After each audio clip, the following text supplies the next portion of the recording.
I've been working with perinatal mood disorders for over a decade. I've been a nurse for quite a long time. Was working as a women's health nurse practitioner in private practice and found that I was treating a lot of depression.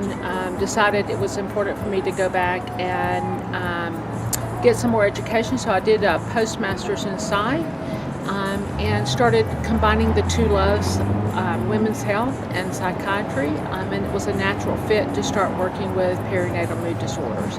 I started working at UNC Women's Mood Disorder Clinic over a decade ago.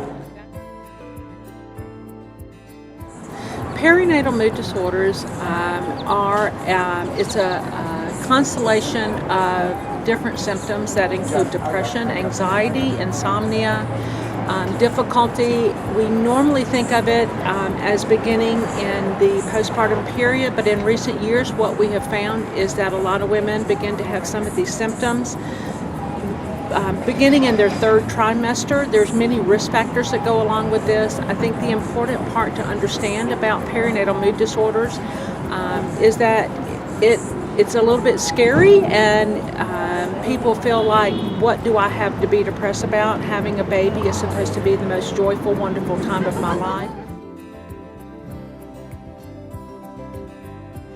Part of the reason that we think that happens in a subset of women is when the estrogen and progesterone of pregnancy drop after the delivery of the placenta. We have often thought of it as kind of flipping a switch, and it changes the way moms can then process these chemicals in their body, looking at the neurotransmitters. There's a lot of different scientific reasons for that, looking at some of the hormones of pregnancy. One of the important things that I really like for moms to understand is that this is an illness that you have no control over. This is not anything that you have done to cause this. These are chemical changes in your brain that you really don't have much control over. The reason that receiving care is so important, and the reason that it's important for moms to be able to feel comfortable enough to speak out about this, is because from a scientific standpoint, we know that with treatment you will get better. Moms that go through pregnancy and postpartum and try really hard to kind of push through this, we know that as women we tend to take care of everybody else and forget about ourselves, and so it's not uncommon for women to try to push through this. You will get better. It is a relatively time-limited illness. The issue with that is that it takes away the time that you can spend with your family and with your children. It decreases the amount of joy and connection that you have with your family.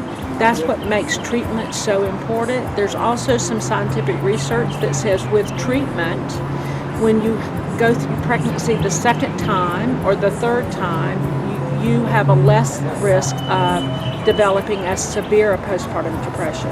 So not only is it better for mom, because you deserve to enjoy your postpartum, you deserve to be able to enjoy your children, enjoy your family. But the other parts of it is that it's important because this lessens your risk of having it with subsequent pregnancies. What I would really like moms to know is that you're really not alone. There is help out there. You will get better.